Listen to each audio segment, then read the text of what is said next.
Shalom and welcome to another in our series of podcasts from Temple Beth, a dynamic center for conservative Judaism in Los Angeles. This is a recording from our Passover prep learning series.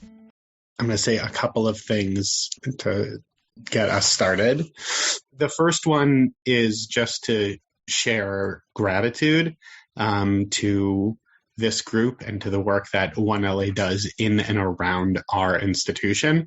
I've worked closely sort of in different capacities with a few of you, and I continue to see both the direct fruits of the work that OneLA does in and around Beth and also deeply appreciative of the community organizing framework that we're able to sustain within our community. I believe very deeply, not only in a number of the causes that OneLA has advanced within TBA, but also just in terms of the general model of it. And so I'm very grateful for that. I won't be able to stay for the full time this evening, but I'm glad to be able to join you for some of it. I shared with some folks on this Zoom, hey, I think I'll be able to make it. And Paula, of course, gave me some information about, what we'd be talking about this evening and, just reviving the sort of always important idea of caring for the stranger, right? Like we are in Passover prep. It feels weird to say that. Does it feel weird to anyone else to say Passover prep? I feel like it's coming real quick on the heels of Purim. We talk about it every year because we need the reminder, right? That we should remember the stranger because we were strangers in the land of Egypt. We say, although I was reading a little bit about this before hopping on, we say that it's in the Torah 36 times. It's actually more, but we'll say 36 because it goes well with this next piece, which is that 18 times 2 is 36. And in Judaism, we talk about 18 as chai, 18 as life, right? So what is at stake in caring for the stranger? It is the life of the stranger that is at stake, and it is also our own lives, our own souls that are at stake when we think about caring for those who are in need, because it is something that impacts everyone who is involved. But I was thinking about that a little bit more, and though the Passover framework is lovely, there's a piece to that feels tricky, which is that in some ways that is also othering. Right? By using the descriptor of the stranger, that implies the other. And people who are experiencing mental health challenges and people who are experiencing homelessness are not other. They are a part of our community. It is not just people who are outside of our community who are experiencing those challenges. There are people who are very much within our community who are experiencing those challenges. And if we are conceptualizing of them as the stranger, or even worse, if they are experiencing themselves as being othered because they are experiencing those challenges, then that is on us to address and ameliorate as quickly as possible. There was recently a study that came out, the Federation in New York, Jewish Federation in New York, did some very, very extensive research in the Jewish community in New York. They found that 23% of Jews in their study were living in poverty or near the poverty line, and that 13% of Jews in the community could not consistently pay their usual household bills. They found that between people who are behind on rent or mortgage, that was about 10% of the population. And from a mental health perspective, they found that 21% of people were experiencing anxiety or depression. Now, we aren't in New York, and I know there are differences between New York and Los Angeles, but there aren't that many differences between New York or Los Angeles. And I would strongly suspect that similar percentages of Jews in Los Angeles are experiencing challenges very much in line with those. I'm going to say 1.5 more things. Tikkun Olam doesn't always mean what we think it means. Tikkun Olam, like all Jewish concepts, has a rich and diverse history in terms of what it has meant over the course of the Jewish tradition. Usually when we say Tikkun Olam, we mean social action, right? Healing the world. One of the main ways it gained prominence was coming out of the Lurianic school of mysticism, Rabbi Isaac Luria, who told the tale of creation as that light was poured into vessels to make creation happen, and the vessels could not hold the light. And so the vessels shattered into millions and millions of pieces. And those shards, those little pieces, are pieces of godliness that are embedded within each and every single thing on this planet, including and especially people. And so the work of Tikkun Olam isn't just about doing nice things for people, because it's good and important to do nice things for people, though it certainly is. The work of Tikkun Olam is actually about discovering the godliness within each and every single person and finding a way to elevate that and bring it closer to its ultimate source. And I think that work of Tikkun Olam is really what we're talking about here, is finding the spark of godliness and divinity within each and every single person and finding a way to help it shine through as brightly and fully as possible. The last little thing I'll say is that walking around LA, reading the news, speaking for myself, it is easy to feel kind of discouraged and a little bit disheartened at this incredibly fraught, substantial, to say the least, challenge that we face in our city and in our county.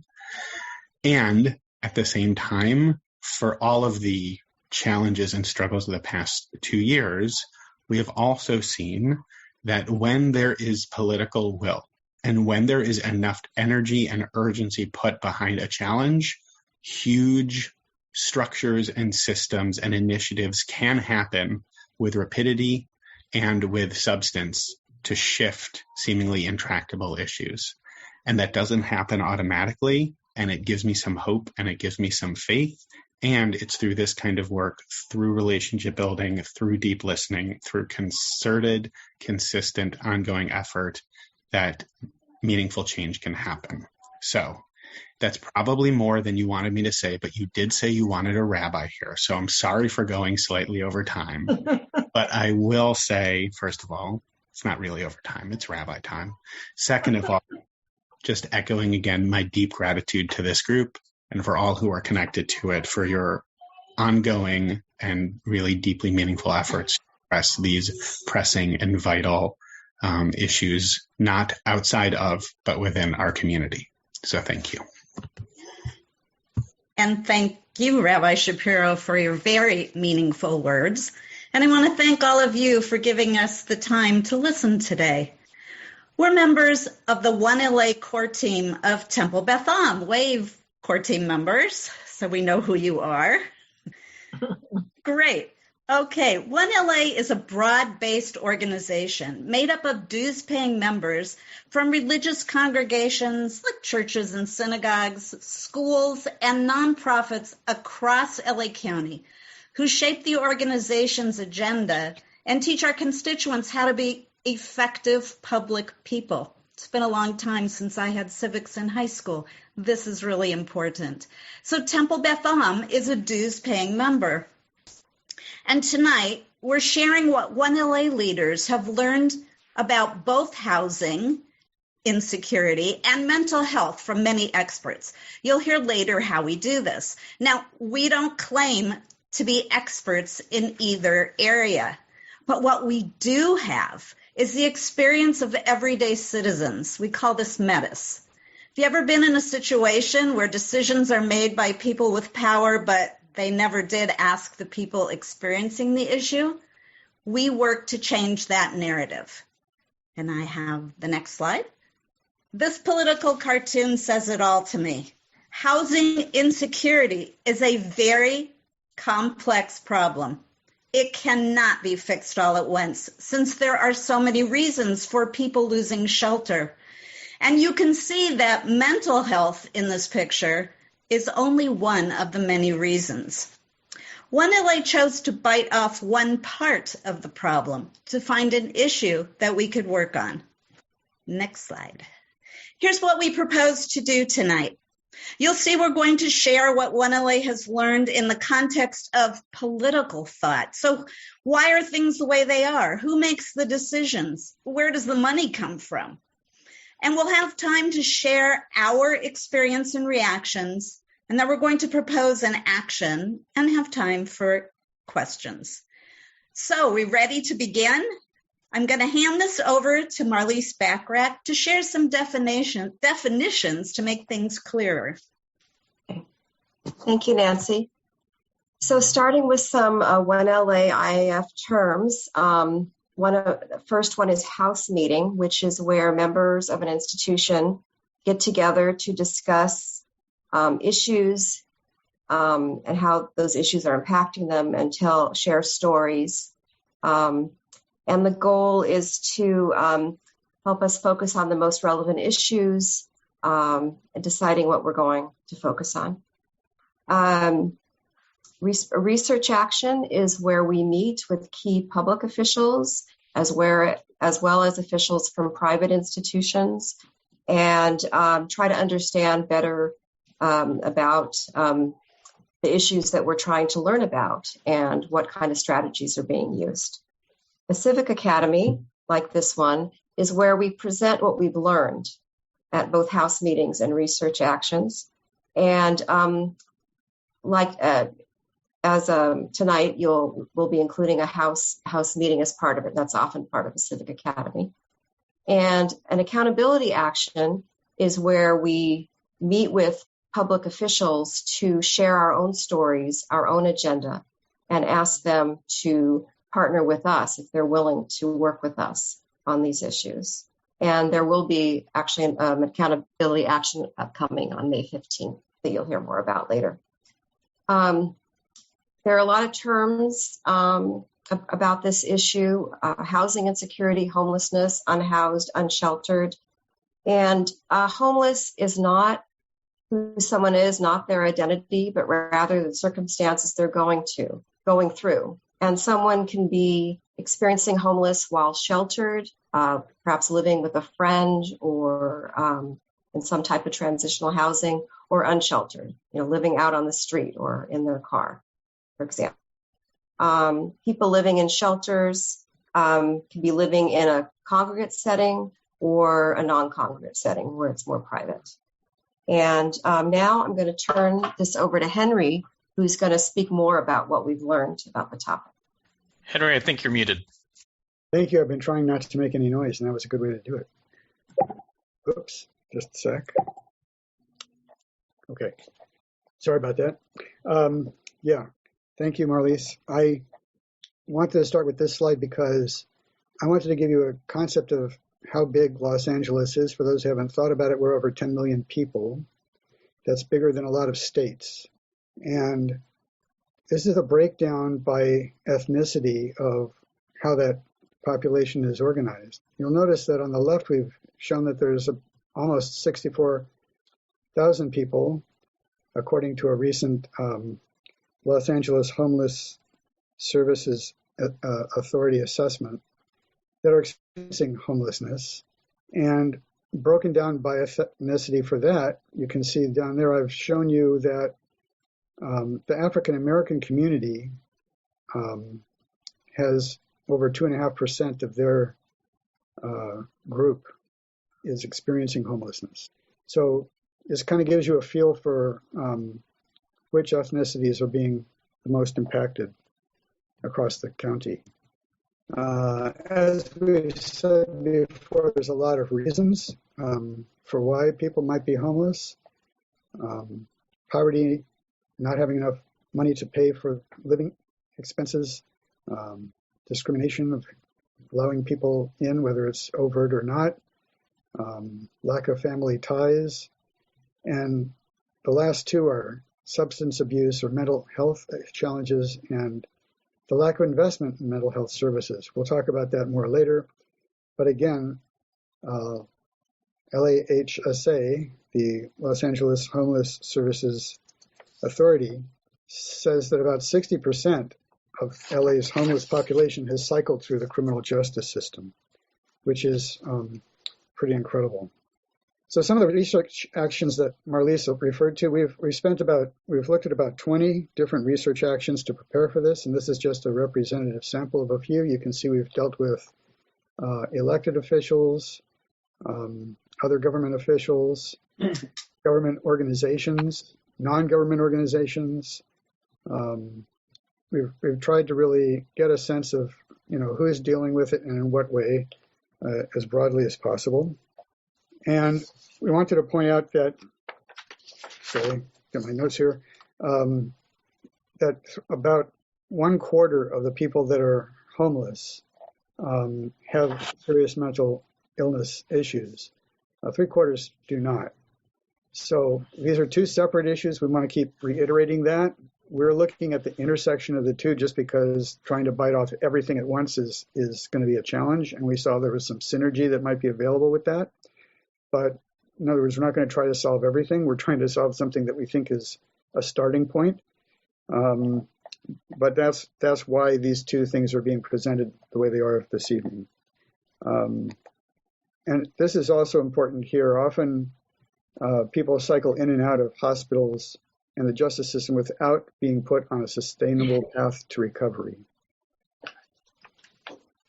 I wanted to point out here that there's simply not enough treatment beds at all the different levels to help deal with this situation, and expanding them is extremely difficult. As we talked about, just acquiring the land is an issue, but there's also the institutions for mental disease have certain exclusions, which was also referred to about the 16-bed maximum and various other issues.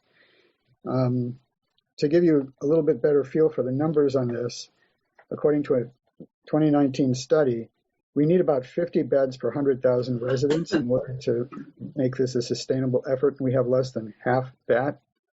The population that requires services is generally considered fairly static. So our population has grown since 2019, so the demand for actual number of beds has grown, right? Readmission rates, another factor for how well is our service being provided. In LA County, the average 30-day readmission rate is almost 40%. Nationally, it's closer to 20%. Too many clients remain in hospitals due to lack of post-hospital beds and services. And therefore, the care that they're getting is more expensive because hospital time and space is extremely expensive. And the kind of care they're getting is not really ideal because they should be moving on to other kinds of care in order to help them deal with their situation. And then the last comment I wanted to make is that Medicare is a primary source of health insurance for more than 13 million people in California. That's California-wide. But it's a third of the state's population. It provides health coverage for children living in families with low incomes, their parents, pregnant women, seniors, non-elderly adults, including people with disabilities. And for seniors with low incomes, Medi-Cal also covers services not paid by Medicare, including nursing home care. So, bottom line, what we've learned about homelessness is, over 66,000 people are homeless in LA County per the 2020 estimate. The main driver is the high cost of housing, high level of poverty, and inequality.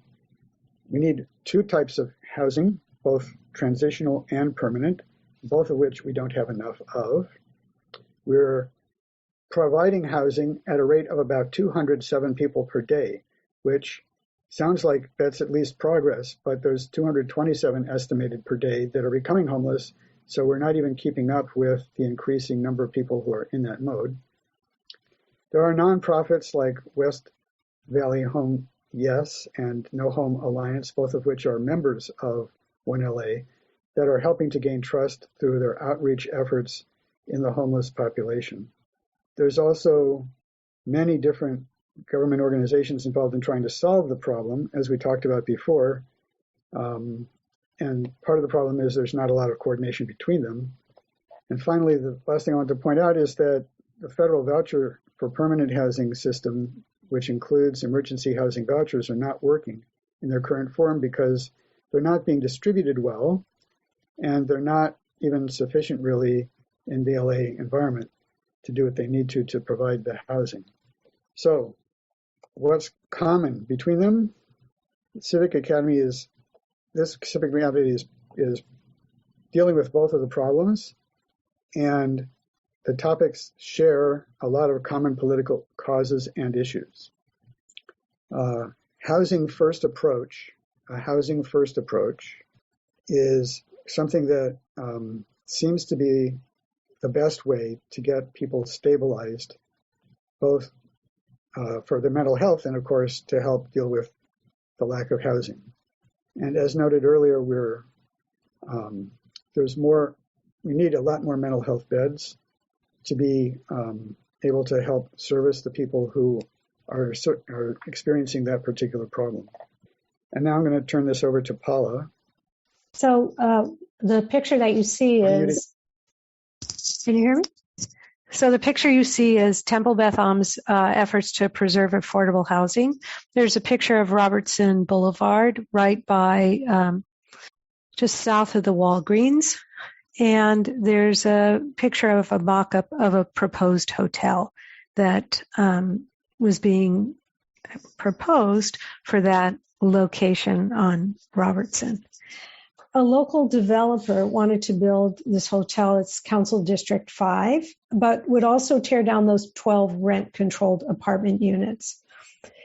Temple Beth Am's core team organized a series of research actions to see what we could do to protect the housing. We were discouraged left and right from everybody we talked to. But despite that, we persevered. We relied on Keith's help, our organizer assigned to TBA. And as a team, we figured out what our core principles were. One, we were not opposed to development, but we were clearly opposed to losing affordable housing units. We made decisions incrementally, tweaking what we did based on our meetings, both with the developer, elected officials, and other organizations. We were very clear on our strategy. It was to stop the loss of affordable housing in Council District 5, because there is so little affordable housing in this district. It has the lowest inventory of subsidized affordable housing in the city. We built on OneLA's pre-existing relationship with LA City Council member Paul Koretz, meeting directly with him and members of his staff to raise our concerns.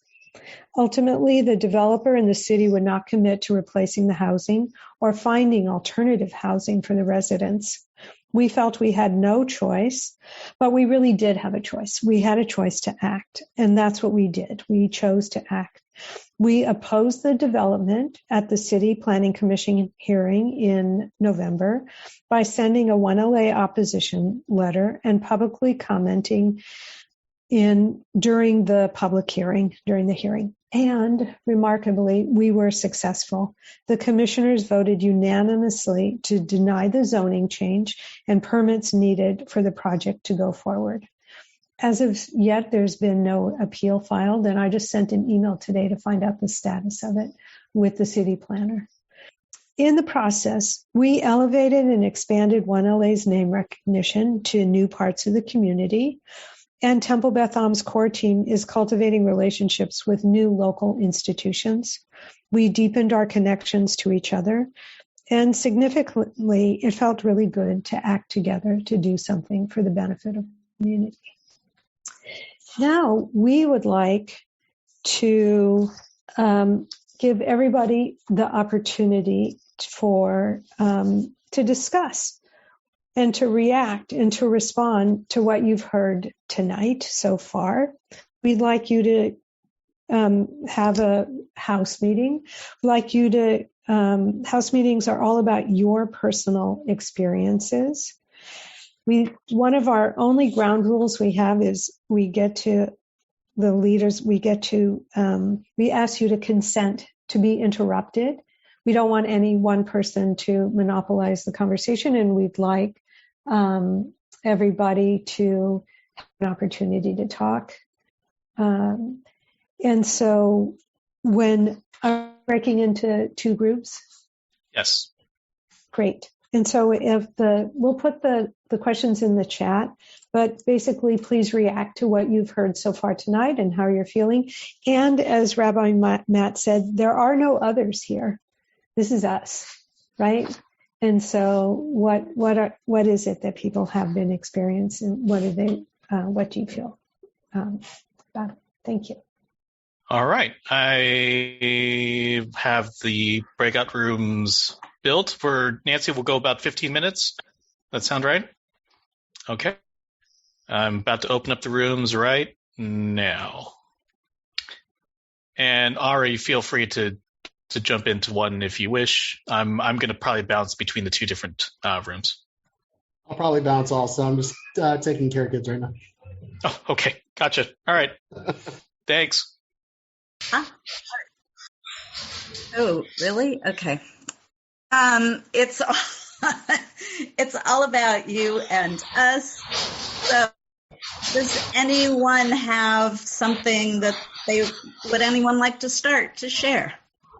Oh, I'm willing to. Okay. Diane and then Denise.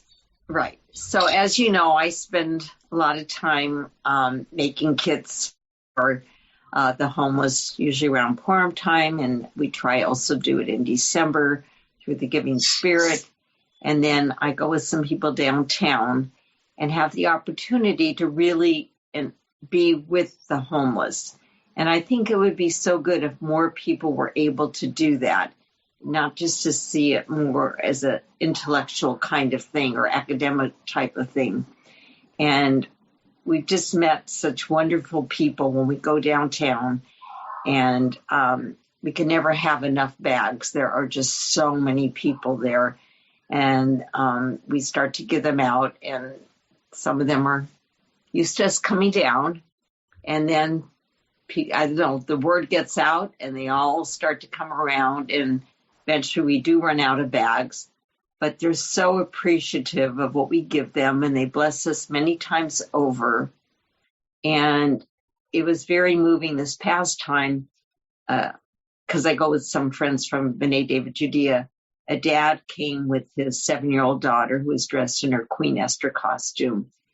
And he wanted her to know the experience, not just to make a kit, but to give it out and to know these people. And, she found, they were wonderful to her.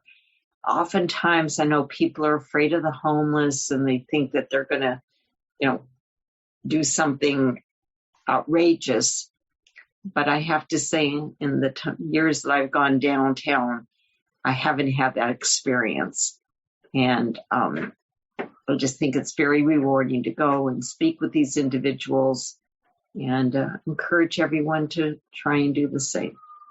Thank you. Denise? Mm-hmm.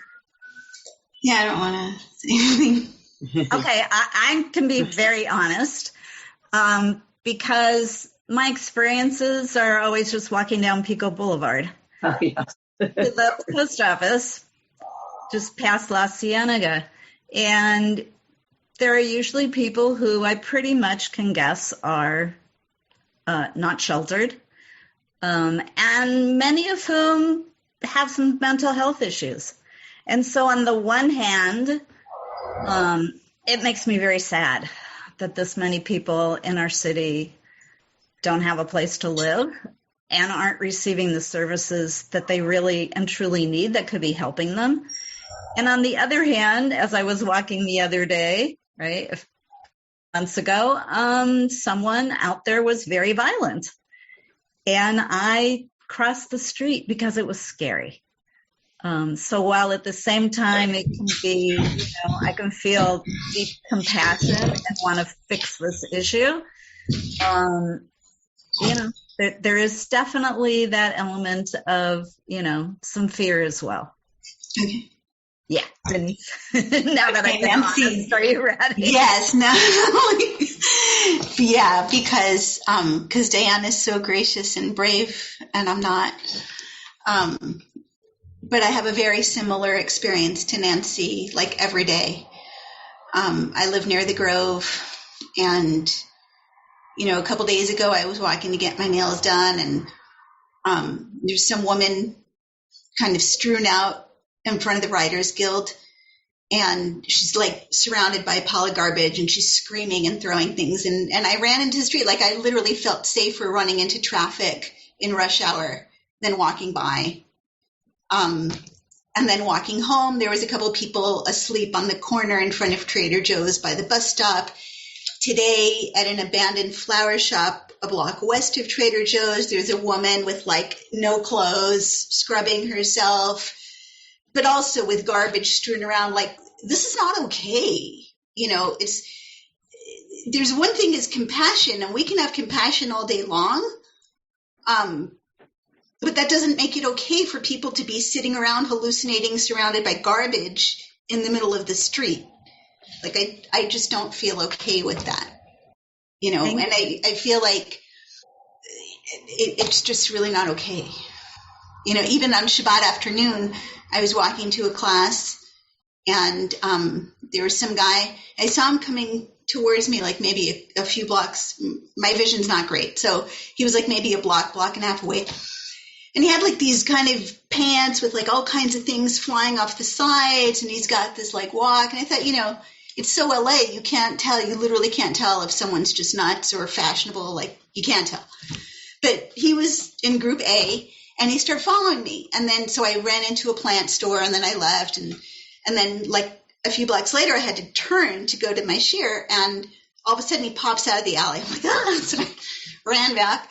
And then I found some nice strangers, but he saw that I was afraid, and he started like chasing me and making noises and going like, nah. It was terrifying. It's Shabbat. I have no cell phone. I have no nothing, you know. I don't know. It's very scary. And this is like just my experiences in 3 days. Thank you for sharing. How much more need to work on providing those services and issues, right?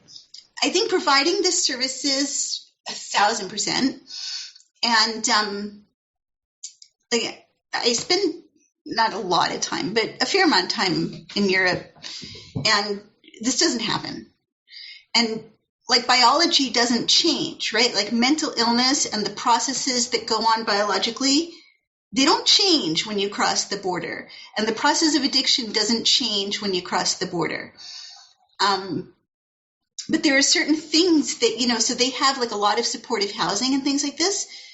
But they also have rules, like that you cannot just strewn out yourself with a bunch of garbage in London. It's just not going to happen. Like, it's not going to happen. And you can't vomit, and you can't shit on the sidewalk. You cannot do those things.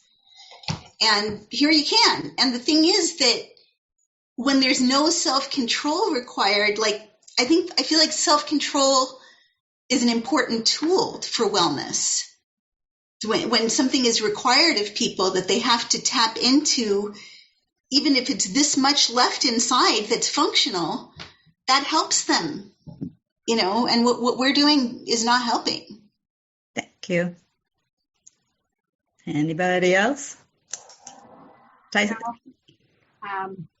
So I, obviously living in LA, I'm aware of all these problems and would like to help solve them. My experience with them actually is through some of my volunteer work at Santa Monica UCLA Hospital, where sometimes those homeless people are being served by palliative care team that I work with.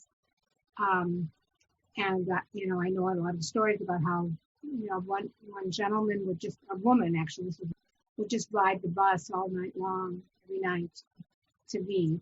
And they do serve them, you know, and sometimes they're on hospice in the hospital, and I just go and hold their hands and sing to them or whatever. So, I mean, I'm not helping the homeless problem, but there are people that are in different ways. I also know someone whose brother is mentally ill and has been from schizophrenic, and when he's on medication, he's fine. And then they start to not take it, and they get unfined, and he ends up in jail, and then they get him settled again, and then he's not, and he has a place to live. His parents have left him financial, you know, things, and it's still a problem. So I don't have any answers, but Tyson, do you have a reaction to what you've heard tonight in the presentation, or your experiences? I mean, I've had the same kind of experiences as Diane, you know, handing out the bags. I take my daughters usually, or one of them at least, to do that. And it's usually been positive. They're appreciative, and they're usually very gracious about it. And, you know, they'll call over their friends to, you know, get one also. So there's, I've had that, and I've also had the bad ones where someone's freaking out or whatever. And I think the ones who are so gracious, it's just like living on the streets has to be really hard. And, this whole mental illness thing, I mean, right, there's probably some that are homeless because they're mentally ill. There's probably some that are mentally ill because they're homeless. And it's just like so traumatic to like, if you can imagine living on the street and not having, access to food and whatever, like you have to figure, like, just kind of live by your wits and try to get food and never know like what's coming. I mean, that does, like, talk about, right, the chemistry of the brain, that does stuff to your brain. And so I thought what I think it was Henry maybe that said the housing first, I think was the term. I think that makes a lot of sense, that you can't just be giving them treatment while they're on the streets and expect them to become, like in control and, fully functioning. You kind of have to get them into a stable situation first. But then that's not gonna be enough. You're gonna need to have, other services as well, because they do, some of them, right, they're just gonna go back and be wackos on the street again if you just give them a home and you don't do anything else for them. So I think that, just definitely us handing out survival kits is certainly a Band-Aid, but it's not gonna solve the problem. And so doing this kind of thing where you're trying to kind of get at the root causes and policy and saving housing that's there, affordable housing that's there, and getting more affordable housing. There's that meeting that Henry sent an email about on Thursday, I think it was, on Pico, which I think is terrific. Some affordable housing on Pico, and what was I going to say? I think that's like, things like that are where we need to go. Just getting more and more housing, and especially housing with the supportive services wrapped around it. And people have to be okay with it. Like those of us who like that kind of thing, we have to go to those meetings also. It can't just be the NIMBYs. They're going to the meetings and saying, I don't want it. The people who are like, yeah, I want to have more affordable housing. It's either that or have them on the streets, right? Like, those are your options, really. Mm-hmm. So you might as well have nice housing for them to go into. So I have a question about that. So, there's always, every time there's an election or there's propositions and we pass things, and then they get upset with the elected officials. And I'm just curious about what it is I can't believe that all the officials just say all those words and don't mean it.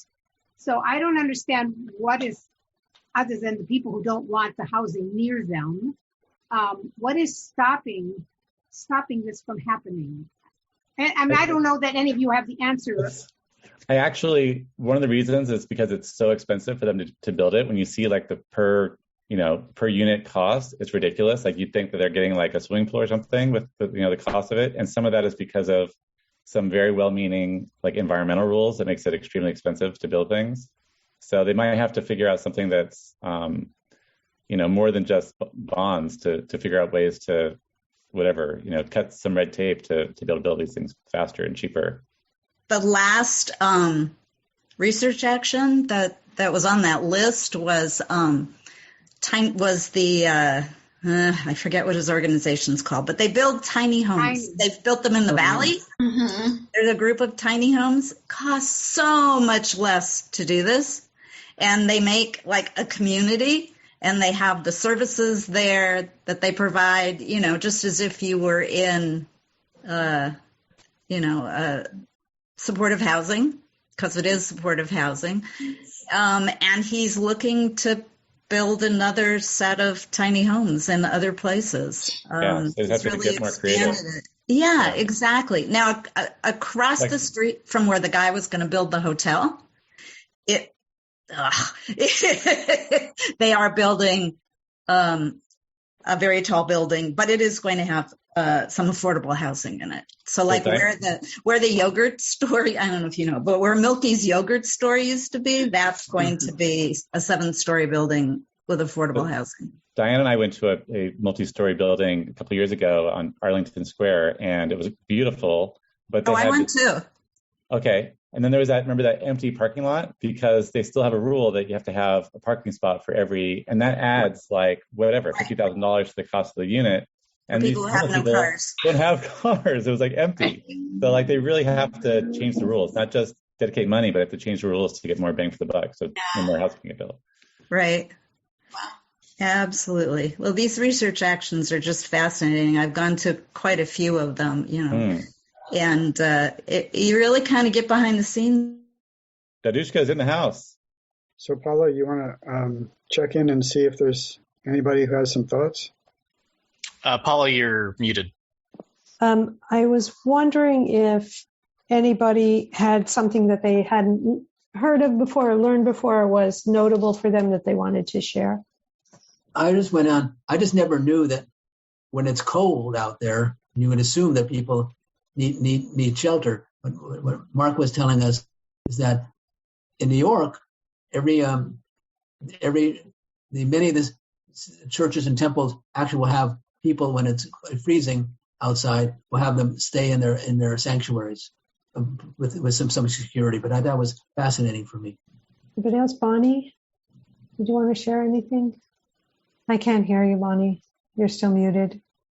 There. Do you want to know what my reactions were? Well, I mean, I'm just on the same page as everybody else and would like to find a solution. We talked about tiny homes. We talked about trying to convince people that we are all people and that we all have to live together. We can't have, $3 million homes and people without any place to live at all. I mean, it just doesn't make any sense to me. And yeah, thank you.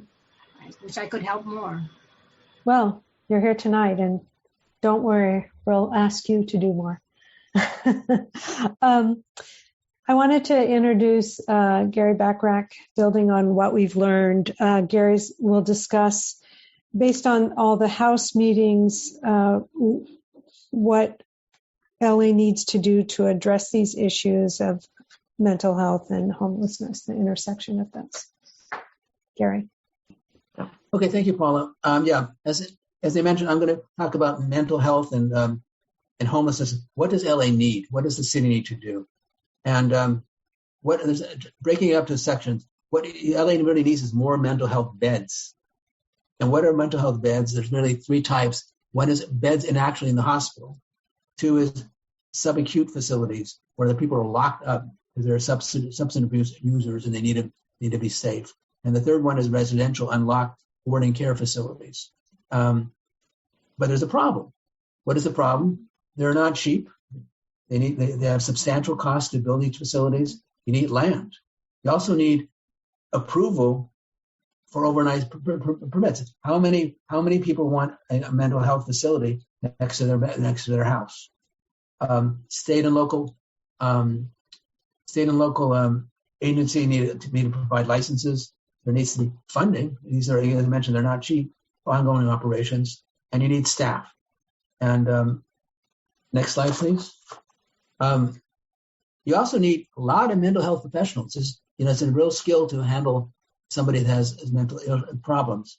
And the people that will handle mental health, the people that are homeless or people are a variety of, which is good or bad, a variety of ethnicities and ages and everything else. You need people who can deal with that.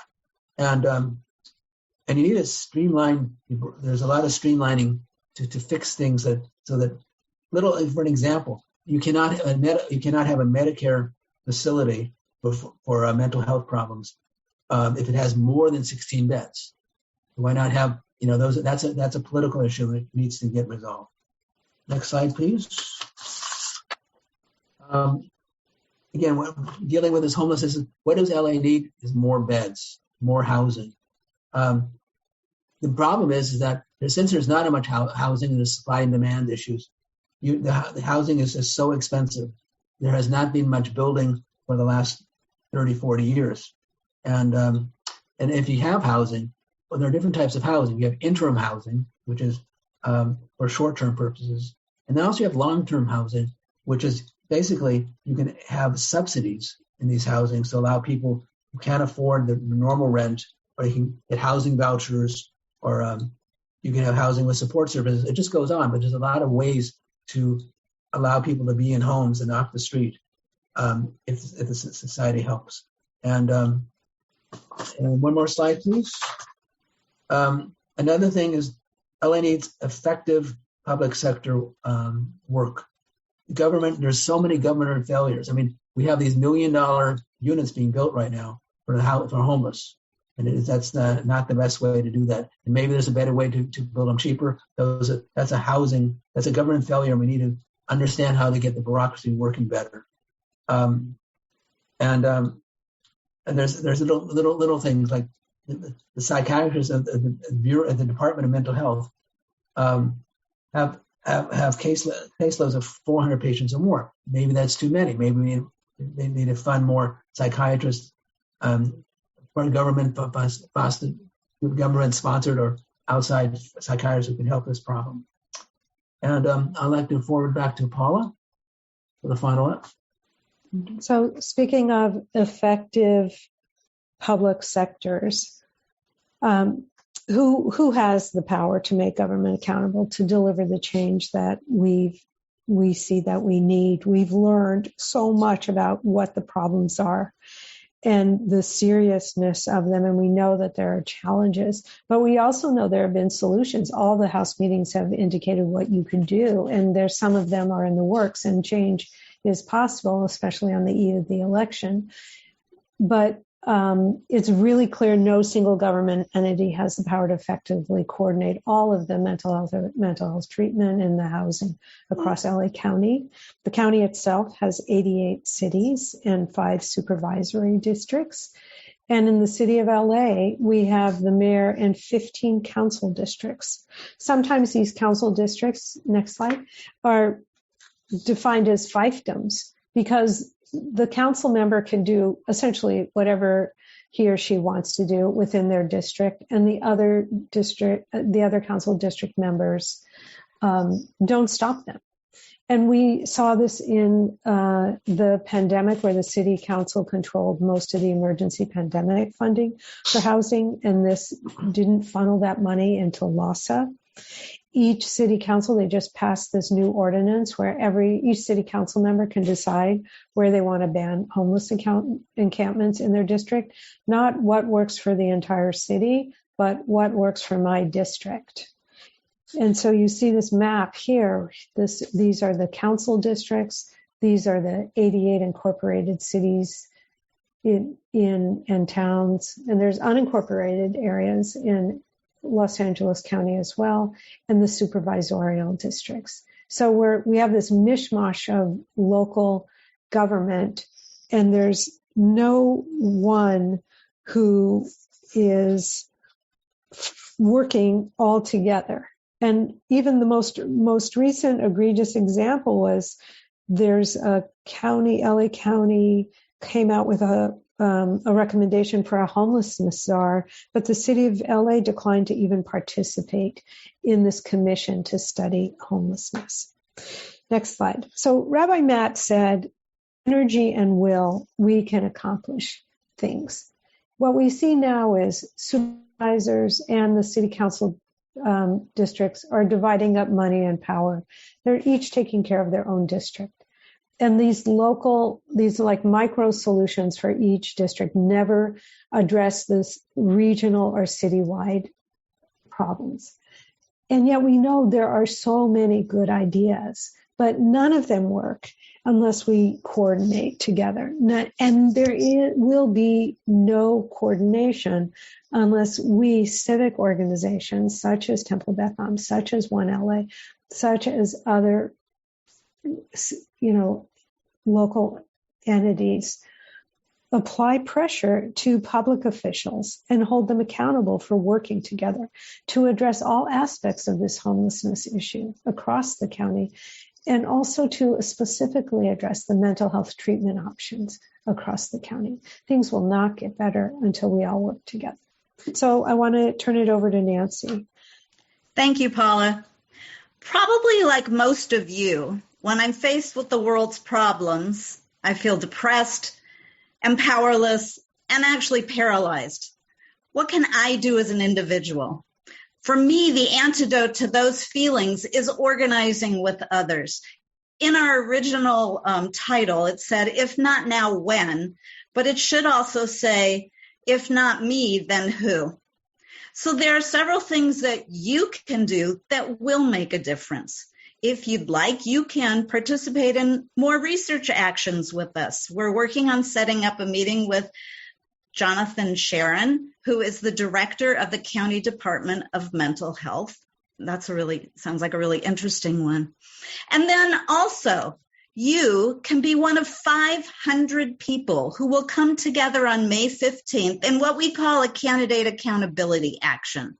We'll be asking the candidates for this next election to meet with this large group from across LA County.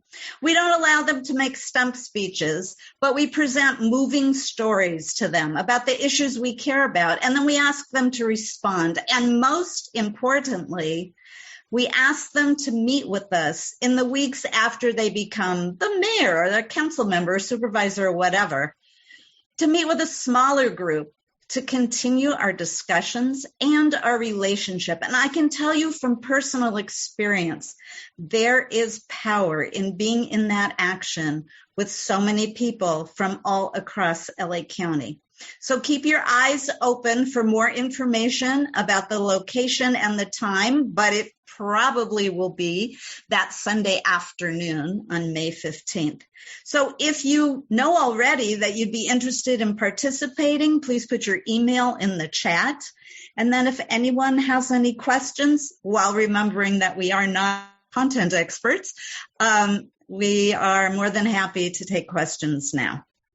Thank you, Tyson. If there are no more questions, I want to thank everyone for listening and participating. I think Denise has her hand raised. Oh, sorry. Didn't see it. Denise?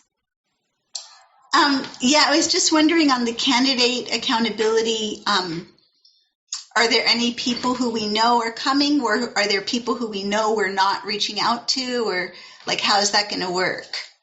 Are you talking about candidates? Or Yeah. Like who are we targeting to be accountable? So we are working on the major candidates for mayor. All of them? Sure. Well, not 27 of them or however. No, I think there's like 5 major ones or something. No, I think there are 7 major ones. Yeah. That doesn't mean they'll all be there. We're inviting them, and we're going to get as many of them to show up as possible. Right. We offer that opportunity, and what happens, we have meetings with them ahead of time so they know what's going to happen. They're not surprised. And in the past, when we did this before the pandemic, it was very successful. People, when they know they're going to be 500 people there from across all kinds of places, that's a constituency to talk with. Yeah. Is that going to be in person? Do we know yet, Nancy? As far as we know, yes. We're still looking at a couple of places. Might be in person outdoors. That'd be good. Sounds fun. Yeah, it's very powerful. Okay, well, if that's it, I want to thank you all again. And you can find the email addresses for the core team often in the Shabbat Bulletin, in Kol Ha'am, and in the Shul directory. Or I'm sure Ari would be happy to let you get him, connected with us. Definitely. Thank you, everybody. Thank you, everyone, for joining tonight.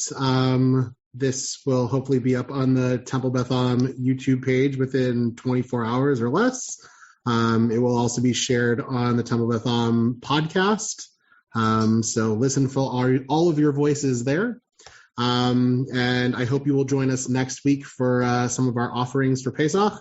And please do not hesitate to reach out if you have any questions. And thank you all again for joining tonight. You have been listening to another in our series of podcasts from Temple Beth Am, a dynamic center for conservative Judaism in Los Angeles. If you enjoy these podcasts, we invite you to write a review on the Apple Podcast site or wherever you get your podcasts.